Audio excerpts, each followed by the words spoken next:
So thank you everyone for joining this evening. I know that some people are joining from the West Coast, so it's still afternoon over there.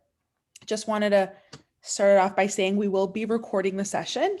So we will be sharing it with everyone after the recording is processed, and we'll be sharing also some resources and some other information thereafter. So just wanted to kick it off by sharing with everyone a little bit about a good place therapy, and also a little bit about what we do, a little introduction of Colleen and Alysha, and some information about all that. So AGP is a bi-coastal private practice. We offer psychotherapy for adults, couples, children's, teens, and families. And our offices are located in Tribeca in New York City. And just this week, we've launched our San Francisco location, which is very exciting. AGP implements evidence-based practice modalities. We have a staff of over 20 licensed therapists across California and New York. And we focus on really a range of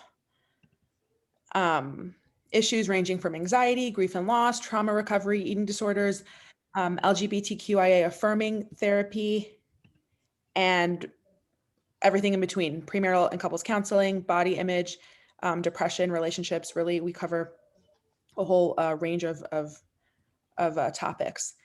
We currently are seeing a lot of our clients virtually, but we do see a few in person, which is going to be growing soon as we get back to normal, probably after this session, after we all cope with our anxiety.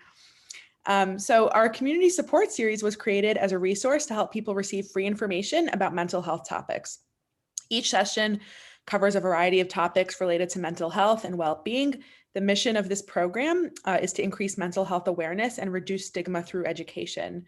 Each training is designed by our therapists to provide participants with the skills and information they need to support themselves, friends, families, and others in mental wellness. Of course, like I mentioned, this is being recorded, so we will share it with you. We will post this on our website, the recording, and feel free to share it with your friends and family or anyone who you feel would find this beneficial. We also have these free sessions because, as we know, some people may not be able to afford therapy, especially during this crazy pandemic that we've all endured. And so we really wanted this community support series to be free information and helpful tips for really everyone. So this month's community support series is led by two wonderful AGP therapists, Colleen Woodward and Alysha Perlman. They will cover the anticipated and unanticipated anxiety around the world reopening. This can present differently for everyone and in many different ways. They will explore the reasoning behind why you may be feeling nervous about the world reopening, even if you don't really experience anxiety. And they will also provide coping strategies to support you through this really massive transition.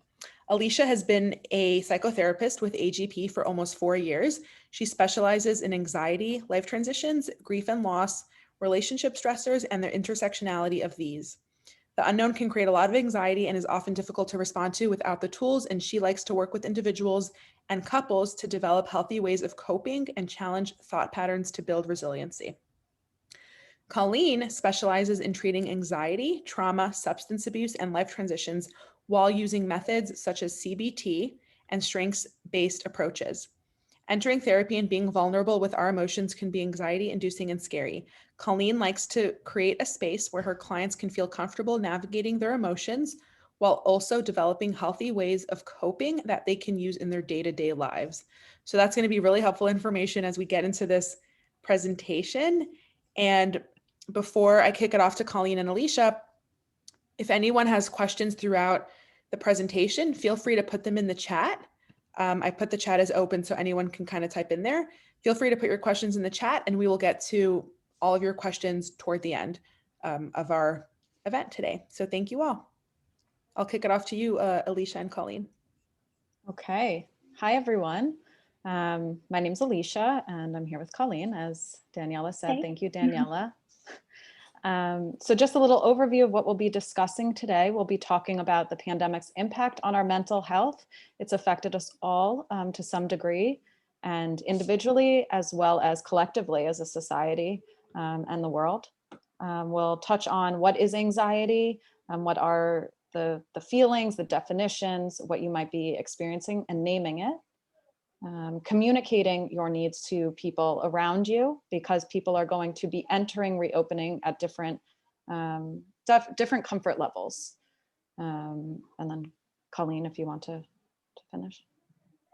Yeah, and then we are going to, hi everyone also, we're going to be talking about practicing ways that you can re-enter that feels comfortable for you, and the different coping skills that you can use when the anxiety may present itself and what that can look like. Okay, I'm sorry about the sidebar. No worries. Okay. So I think it's just important and helpful to just name how this pandemic has affected all of us, both on this collective and individual level. And for a lot of us, that collective experience looks like, for those of us like who are in New York City and experiencing not only this on a global level, but also in New York City together during those moments of lockdown and seeing our city shut down, especially when I'm sure part of our identity is that hustle and bustle that is New York City. And it's rare that we all experience the same thing at the same time in life. And unfortunately, when it does happen, it's typically because of something like this pandemic, or other examples of this could be 9/11, World War II, the Great Depression, things like that. So collective trauma is really the psychological upset that is shared by a group of people who all experience, like I said, the same event. And this trauma can affect groups of any size, including entire nations or societies like we've seen this past year. And then there are different types of collective traumas. So some are immediate, like 9/11, where it happens instantaneously, or others like the pandemic that are less dramatic, but are much more prolonged, as we've seen over the last year and a half. And different ways that this can impact us as a collective is just the increased fear that I'm sure we've all experienced throughout the year. There's things like the loss of national pride and feelings of humiliation, which I'm sure to some degree we've felt, especially when thinking about how our administration handled the pandemic in the beginning, and also coinciding with a lot of the racial tension this past year. You can also experience moments of identity crises, right? When our normal is taken away, who are we? Who are we? I like to use the example of those of us in New Yorkers, who are we without our commute and the crowds and the noise? And then a lot of increased feelings of vulnerability, and then heightened vigilance for new threats, which can also show up now as like things are starting to reopening, but we're still weary of what could still come. And so while it's important to acknowledge that we've all experienced this pandemic together, we're still going to go through our own personal day-to-day experiences within it. And so Alysha's gonna talk about that more individual experience. Mm-hmm. So especially in a place like New York, right, we all experience this collectively, but then on an individual level, how is this different? So the definition basically of individual experience when coping with something like this is the effects felt by a person based on their unique experience. So how has each person, and I'm just using New York again as an example, in New York felt these effects differently? Some people may have been sick. Some people may have been working from home the whole time. Someone else may have been going into, for example, a healthcare worker could have been going to a hospital this whole time. And so how is everyone, their own experience different? And how we interact with the world then is affected, right, based on our own experience, just like it could be in the day-to-day. Isolation can also affect how we experience and are affected by the pandemic after the effects. So since we've been in isolation for so long, are we feeling confused, frustrated, angry? There are so many feelings that can rise, and we can't really name them all the time. So we're going to give more tools on how to really identify it. But how also can we individually support one another? And so I'll talk about this first, Colleen, I guess. But we're affected negatively in many ways. We're isolated. We're not able to see the people we love, use the supports in the way that we would want to, normally. And so, how do we navigate this? There are ways that something like a pandemic, although it's hard to see that silver lining, it also bonds us and can strengthen us collectively as well. We all went through the same experience together, and how can we learn from one another? How can we support each other through this? So there are some ways in which we can help reduce the effects felt by COVID and the pandemic, such as limiting your social media. Are you noticing that you were checking the news very frequently and you're still, using some of those habits to, really be informed? Or are you limiting, your social media or news to 1 hour a day? How are you really, interacting with the world? Relying more on some of those social supports. So now that, although many people are going out into the world, that doesn't necessarily mean you're ready to, but are you still able to reach out to the people that you love and care about? Are you able to, tell them what's going on with you? Also, seeking professional support, which we'll talk about more later, but reaching out to someone if you're noticing some increased anxiety or stress surrounding, reopening. And yeah. Okay. And first I just want to say that I think in talking about anxiety with the pandemic, that it's completely normal that we felt anxious throughout the pandemic, and it's certainly going to feel, or certainly normal that we're going to feel it as things start to open up again and we readjust once again to what that looks like. But I think it's important to clarify and define what anxiety is, especially if you're someone who hadn't experienced it prior to the pandemic. So like I've written on this slide, everyone experiences some anxiety throughout their life, right? You may have felt anxious before a big life decision, like moving to New York City or California, or before, like me, doing something like this, presenting, or taking an exam in school, a first date. And those are very normal instances when we feel that heightened nervousness and worry about what could happen.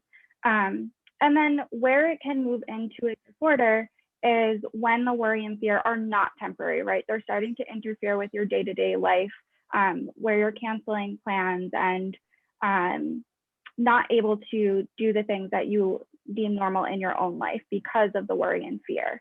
On the side there, I just added what anxiety disorders are. We have generalized anxiety, panic, social, various phobia-related disorders, and then separation anxiety disorder. But I do want to focus too on defining what social anxiety is, because I know that that's another form of anxiety that's been popping up on the news and social media when concerned with the pandemic. So just to name it, it's a persistent fear of one or more social or performance situations where a person is exposed to unfamiliar people or possibly scrutiny by others, where you might feel like you're going to embarrass yourself. And again, this is right, we all experience some social anxiety, especially right now. You might be feeling a little awkward. We're meeting people off of Zoom for the first time. We're jumping back into big events and that awkward small talk. So it can feel a little uncomfortable. But it's when it starts to interfere with your day-to-day life when we name it as a disorder. And the purpose of this is definitely not for you to walk away diagnosing yourself or make you more anxious in any way, shape, or form, but just to think about how you can better understand what these are and how it's showing up in your own life, especially as we start to try doing new things as things reopen. And then later on, we will talk about how you can best support yourself during this time with coping skills, as well as just if you are feeling like it is heightened in that interfering way. Okay, so how do you communicate what you need, and how do you even know what you really need right now? Your needs could look very different now in comparison to what they were 6 months ago, or even prior to the pandemic. because you're re-entering this world and your experience is very different. So first, why is communication important? Why is communicating your needs important? Just like in any experience, whether it's at work or, in a relationship, communication, without communicating what you're feeling, what you need, there can be many ways in which there's miscommunication. So it's important to communicate. So it's important to feel heard, to feel listened to by the people that you care about, or even just people that you interact with on a day-to-day basis. And it, like I said, it can be good for all relationships, not just this environment. And how do you even identify what those needs are, right? Because of, like I said, our needs are changing. How do you really know if you feel comfortable going to outdoor dining, or even going for a walk if you haven't had time to really think about it? So what are ways that you can identify these needs? You can think ahead of time about, my friend asked me to go on a picnic. Do I feel comfortable sitting in a park with a number of people? Is there a certain place in the park that I feel comfortable? If you don't feel comfortable going to indoor dining, what do you feel comfortable with? So really laying out for yourself the different things you are and are not comfortable with, maybe things you have and have not done, writing those needs down. So and we'll talk about journaling and things of that nature, but is it helpful for you to write down the things that you have done recently and the things that you haven't done, and what about those feel good or not so good? Also reflecting after an interaction, because you might not know before the interaction if it felt comfortable or not for you. So you might have to go back and communicate. So let's say you felt, okay, I feel like it might be good to go see, my friend for dinner outside. And you go, and then you realize, you have a pit in your stomach, or you're looking around at, people not wearing masks, and you're still not quite there. So then your friend asks you again. Just because you've done it doesn't necessarily mean you have to do that experience or be in that environment again. So by reflecting on that experience and then going to your friend and telling them what your new need is, can be very helpful. What message am I sending by not communicating? Well, there can be miscommunication. People may, or a friend, a coworker may not really know what you need. And so they might ask you to do something that is out of your comfort zone. And by not stating your need, they don't really know what that boundary is. So it can be a way to support yourself and for them to know ahead of time what you are not comfortable with. It could also, put you in a vulnerable position. If you do go out to dinner and you feel like, well, I did this already, I should be able to do it again. That's not necessarily the case. You might need to take, a step back. And then it could lead to, again, to you not doing things that you want to do.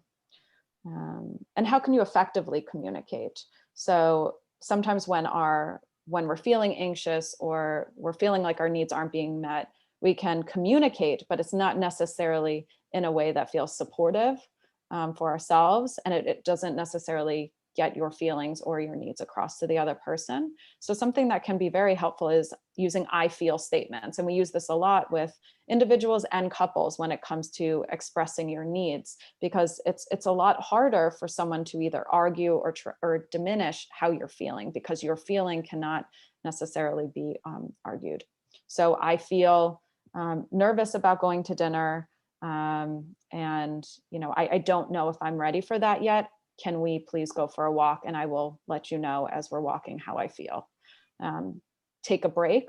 If you're I'm using dinner as an example, but if you're at dinner and you're noticing some funky feeling in your stomach, taking a step away, maybe going to the restroom, excusing yourself for a minute to, really check in with yourself and see how you're doing. And then if you are communicating your needs, are you doing it in an environment that feels safe and supportive for you? So are you trying to communicate this as you're headed to dinner, or are you texting with your friend and calling them before, you even get to that environment? So you don't, the same level of pressure isn't there.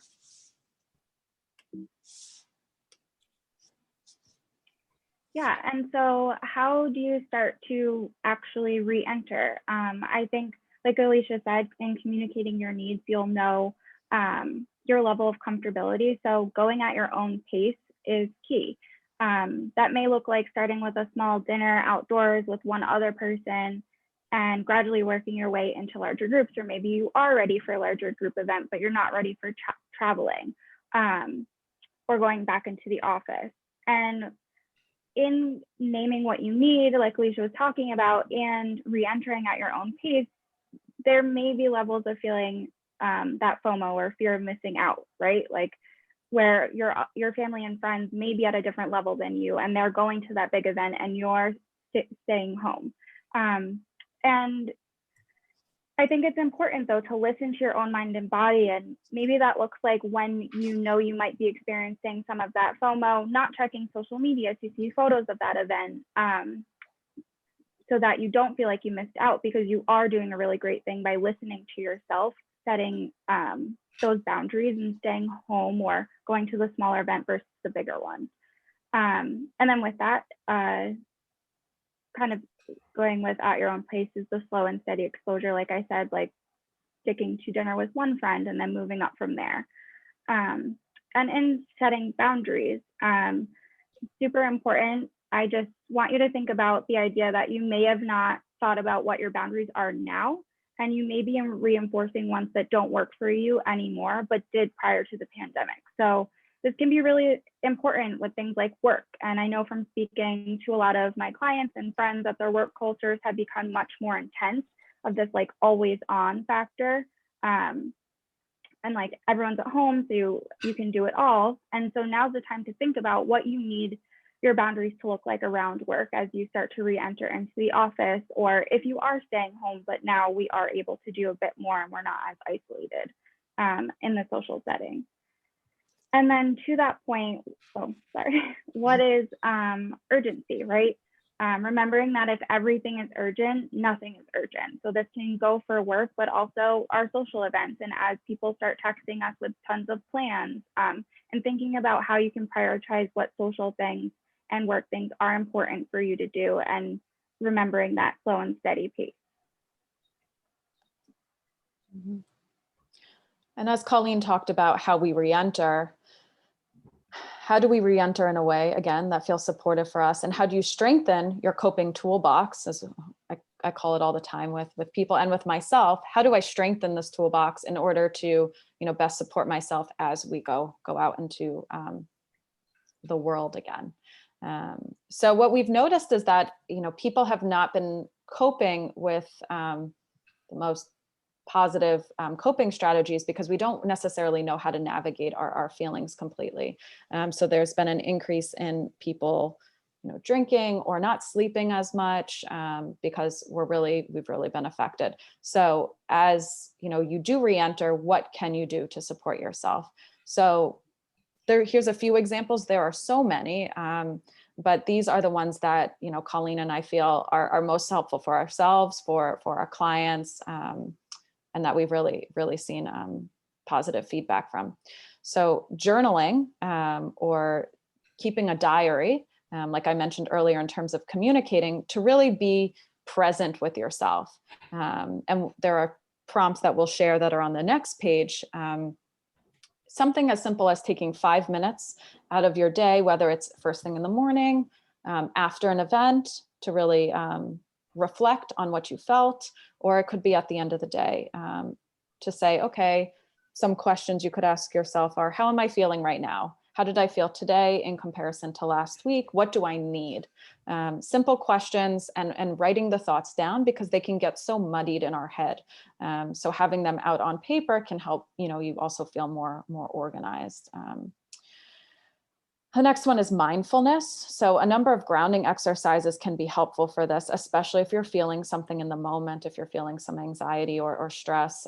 So an example is, we call it like a color walk. So when you're out on a walk, you might not feel comfortable walking on certain streets right now with larger crowds. But if you happen to be on one of those streets, are you focusing on everything that is green or everything that is pink in front of you? So it allows your mind to focus on one thing. Something else, if you're home thinking about how to communicate with a friend, running your hands under hot water and really feeling the water on your hands, feeling the temperature, watching the water trickle into the sink, listening to the noise. So again, being present with yourself.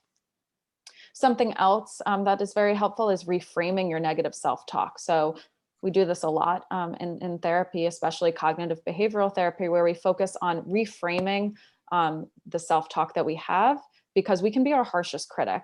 So, for example, you might be saying, why can't I go to dinner? Why is this so hard for me? Everyone else is doing it. But what would you tell a friend?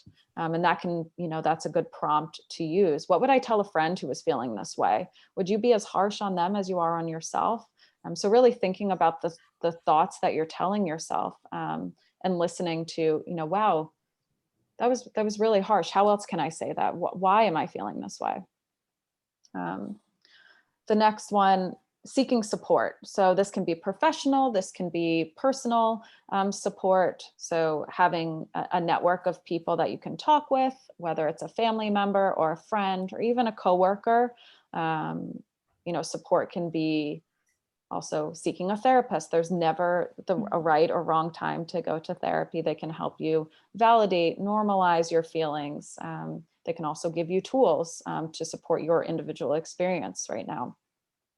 Also at, a lot of workplaces are offering, more mental health services, taking advantage of that, taking a look at, do they have articles that they're posting or, different free resources.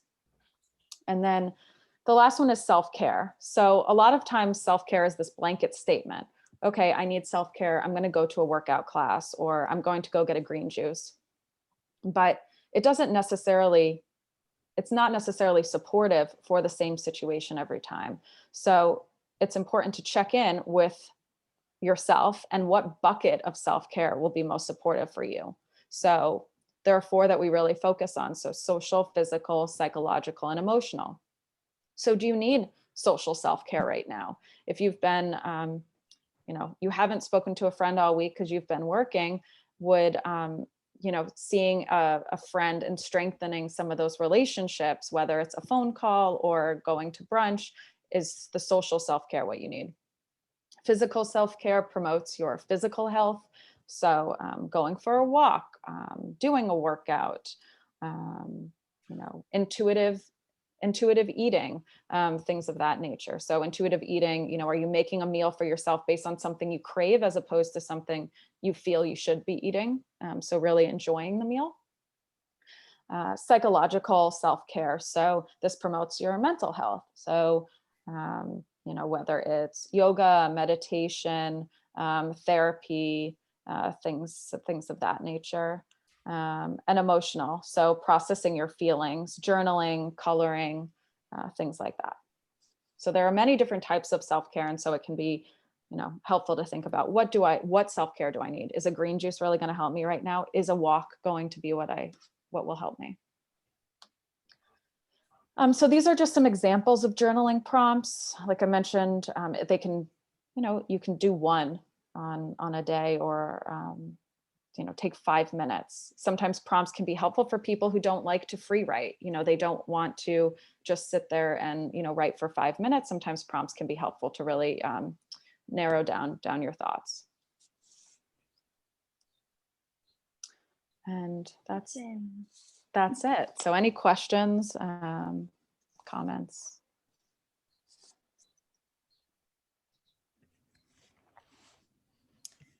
Thank you, Alysha. Thank you, Colleen.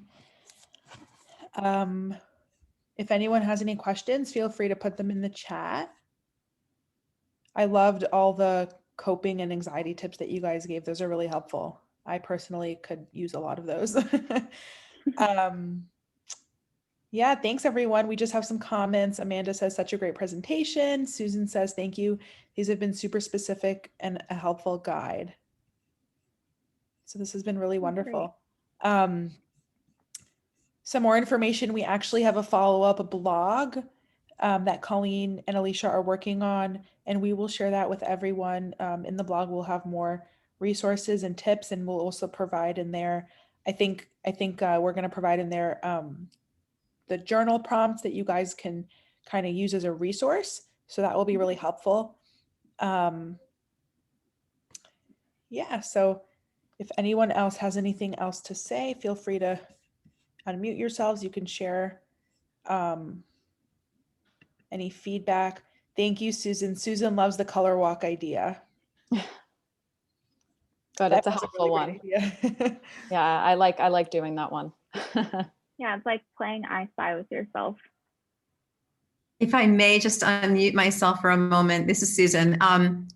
I do that, or I've had clients do that in very, for very quick moments of anxiety, just to sort of bring it down, of course, maybe for 3 minutes, for 5 minutes. But I like the idea of spending a little more time outside and really identifying things of a specific color. I just think that's it's such a longer meditative experience, and it just sounds lovely. Thank you. Thank you. Thank you for sharing, Susan. Yeah, well, thank you, Alysha. Thank you, Colleen. Thank you, everyone, for joining us this evening. We will share the recording with all of you in a few days once we get that together. And with any other questions, Alysha, I think the next slide has your guys' email. Yeah. Mhm. If anyone has any questions or feedback for Alysha and Colleen, you guys can email them directly. Their emails are here on the slide. And that's all well and good. Thank you, everyone.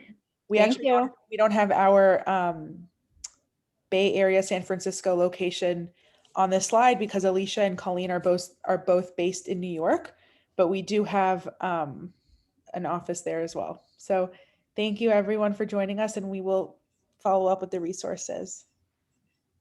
Thank Thank you. you. Yeah.